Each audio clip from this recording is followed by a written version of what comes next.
Today I'm going to show you how I built my new hybrid workbench. Now the story of this workbench really starts with my first book, Hybrid Woodworking. Kind of expresses my desire to do both power tool woodworking and hand tool woodworking together. And a good solid workbench that facilitates both of those is something that really appeals to me. So this is a guild project. You can go to twwguild.com if you want to get the full series of videos, 17 videos in all. For now, let me just show you how it goes together. You can see what it's all about. I'll get started with the legs. Each leg is made from 2 pieces of 8/4 stock, so I'm roughly cutting the parts to size. I get a lot of people asking why I use the bandsaw for ripping boards. The reason is because it's actually the safest option. These boards are still in a rough state, and running rough wood through a table saw is bad juju. Well, unless you like heavy objects violently flying at your head. The 2 leg halves are glued together and then milled to final dimension.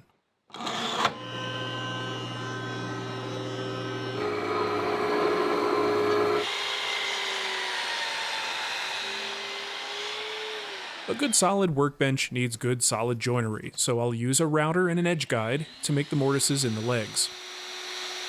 With deep mortises like this, you need a good sharp bit, and you might notice that my bit is quite dull, so I've got some burning. But like any self-respecting woodworker, I keep going, because I enjoy the smell of burning wood. Now I'll mill up the side rails.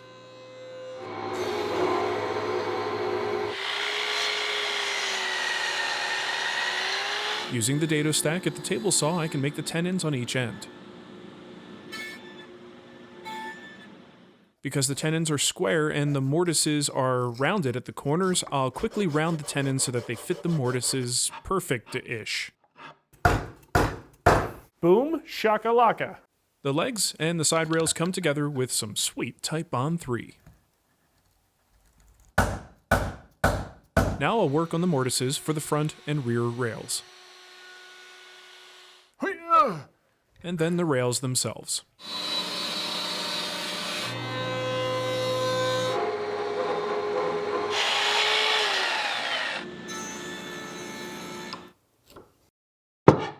This workbench will be knocked down, so I'll drill the legs for the hardware. And then this happened. These large bolts will go through the leg and into the rail where they're going to meet a cross dowel. When the bolt is tightened, it holds the mortise and tenon joint securely. Now for the fun part, the tops. A split top workbench design not only adds functionality, but makes this part of the build a heck of a lot easier. Instead of dealing with one massive monolithic slab and needing a friend or two to help, I have 2 smaller slabs that most people should be able to handle themselves. Each top half is made from 7 pieces of stock, and I'll use dominoes to keep them flat and even. You could use cauls for this, but I find dominoes work better, and the flatter I can keep this glue up, the less work I have to do to the slab afterwards.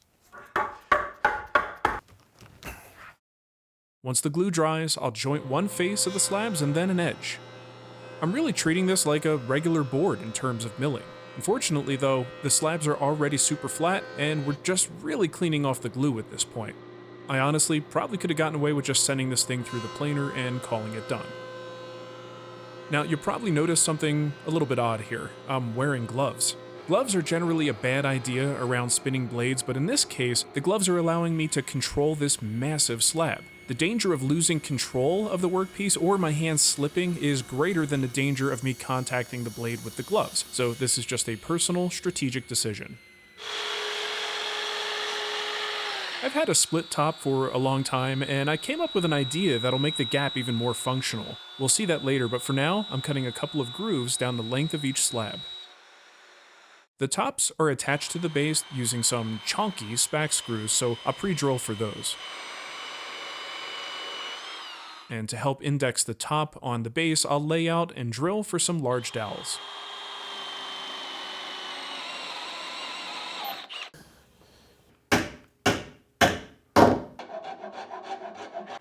The top needs a little help seating on the base, and for that, I'll whip out the booty hammer. Put the big booty on it. Booty, booty, booty, booty, booty, booty, booty hammer. Booty hammer. That actually worked. Now it's time to install the vices. I'm going with simple and fairly inexpensive vices in both the front and the shoulder positions. Each vise needs a wooden chop.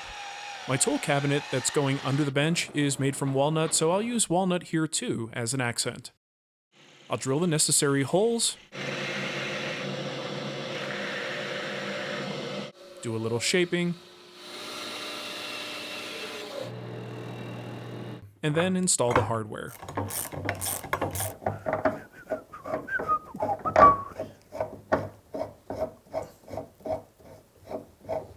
Guess I could have installed the hoochie thing, the stick.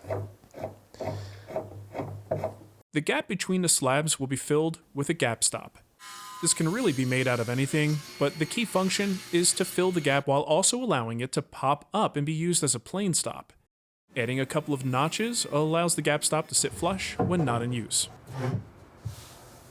Remember those grooves that I cut in the tops? Well, now I'm going to make some blocks that will slide in those grooves.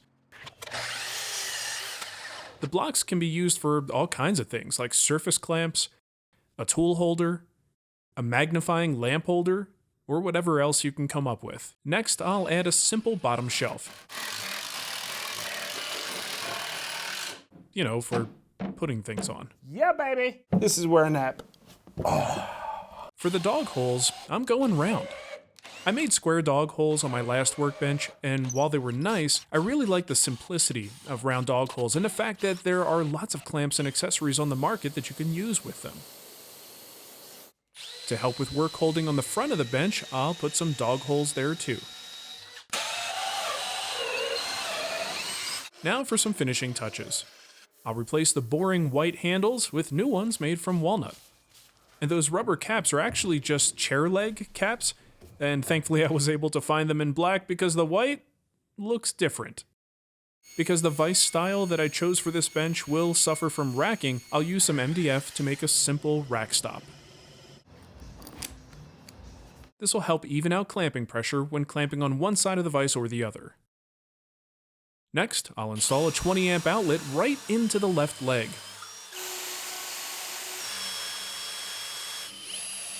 Having power at the front of the bench is going to be super convenient. And while there's nothing wrong with Hunter Green, I want this bench to look a little more rock and roll, so I'm giving the vices a paint job. To make the bench mobile, I'll install some workbench casters. Go Rockler. And now, the whole thing gets finished.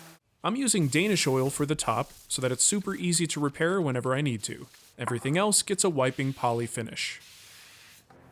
Now after the finish dries, I'll use some of my buddy Andy Klein's rubberized cork to line the chop, giving me a nice grippy surface that's softer than wood but still pretty firm.